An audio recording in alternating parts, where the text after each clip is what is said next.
The English colonization of India was unique in many ways. India was commonly referred to as the jewel of the English crown, and it was considered this for a myriad of reasons, but they all boiled down to a single thesis that India economically empowered the British. India not only provided a huge labor force and a wealth of natural resources, but it was also the biggest market for England to sell its consumer goods. The British spent the greater part of its time during colonization not allowing the fledgling Indian economy to industrialize because England feared producing against such a large potential competitor. The mercantile system employed by the British would only last as long as India needed England to produce its cotton and textiles. Mercantilism was the leading economic thought throughout Europe during the pre-modern era. Mercantilism enriched a few nations while it left many others poor and exploited. One of the key tenets of mercantilism was maintaining a positive trade balance. British did this by taking cotton from India and producing it and selling it back to the Indian market, therefore taking wealth directly out of India and putting it into their own. Another key concept of mercantilism was hoarding gold and silver, commonly known as bullion, by the mother countries. The Spanish accomplished this by extorting a new world resource from their colony that was dubbed New Spain. We know this country today as the independent nation of Mexico. Industrialization truly transformed India about a century later than it transformed the United Kingdom. This late development happened for a number of reasons. English oppressors intentionally did not want India to develop its own unique cotton industry. Pictured here is a cotton market in Bombay around the year 1860. This photograph is taken by William Johnson. Cotton was one of the most exploited resources from India. India had the warm climate and rich soil to grow the cotton that the English were completely lacking.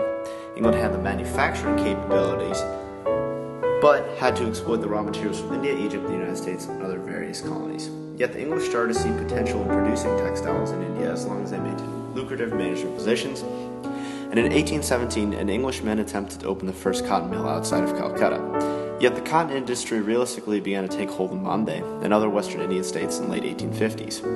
By 1862, there were 4 cotton mills operating in India that encompassed 94,000 spindles and 2,500 looms.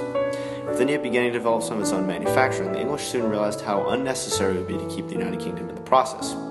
If India had the raw materials and the market and the manufacturers coming along, why would they need the English? R.M. Martin warned his fellow English textile producers. Even the present generation may witness the Lancashire manufacturer beat by his Hindu competitor. Pictured here are bales of cotton which are about to be transported to England to be produced. The early mills were profitable, and they were largely run locally, which did not fit into the English idea of colonization. Wealth was supposed to leave India and enrich the English, at whatever cost to local populations. However, the British soon realized these developing industries could be used to their own profit. English joint stock companies soon jumped at the opportunity and realized the incredibly low cost of labor and greatly reduced cost of transportation that could make huge profits. The Royal Commissioner of Labor estimated between 1895 and 1892 the daily employment of these mills rose 57%. The Indians who went to work in these new factories were often from rural villages and had little money or influence. An estimated 80% of them did not own land. The British were able to use this lack of opportunity to hire the cheapest labor force possible. The Spanish, on the other hand, changed much of the face of the culture of South America throughout colonization. Cortés and his conquistadors toppled one of the greatest empires with advanced technology and unethical behavior. The Spanish conquest and colonization was similar in many ways.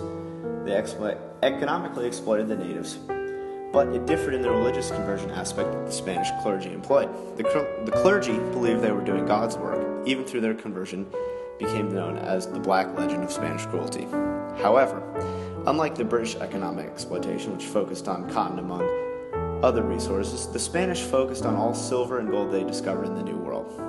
Pictured here is one of the most profitable lines from Mexico located in Cananea. Although this photo was taken after Spanish colonization, the exploitation of the land continued long after the Spanish were thrown out of Mexico. The Spanish, at the height of their colonization, became arguably the most powerful country in Europe with all the mineral wealth they found in America. The original aim of the conquistadors was gold and exploitation of the local labor, but the Spanish aim completely changed when silver was discovered on the mountain of Potosi, current-day Bolivia.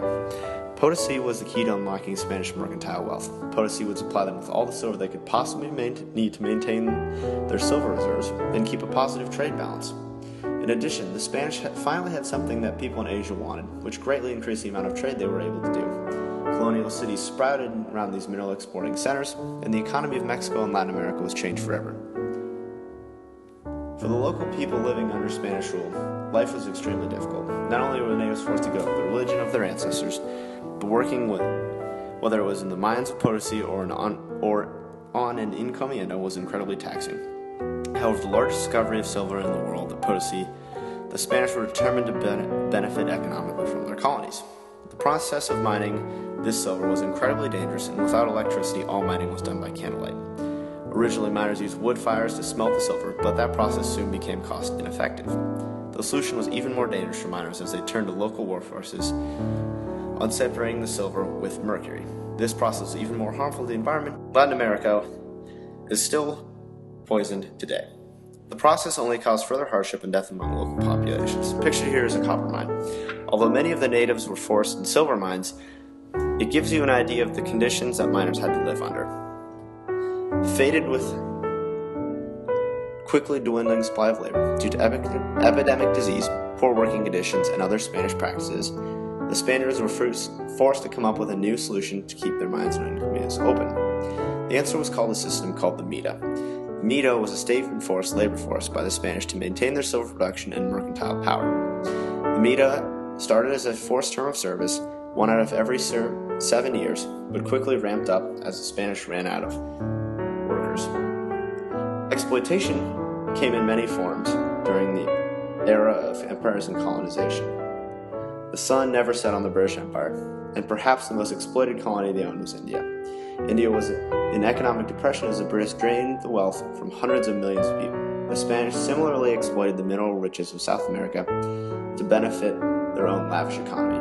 Yet much of the silver that was mined in Potosi and other places in the New World allowed the European nations to open up trade in the East. The silver that created hardships in Mexico was then traded for cotton that was exploited from local populations in the East. These key resources linked two peoples that never met in what was the earliest shape of a global economy.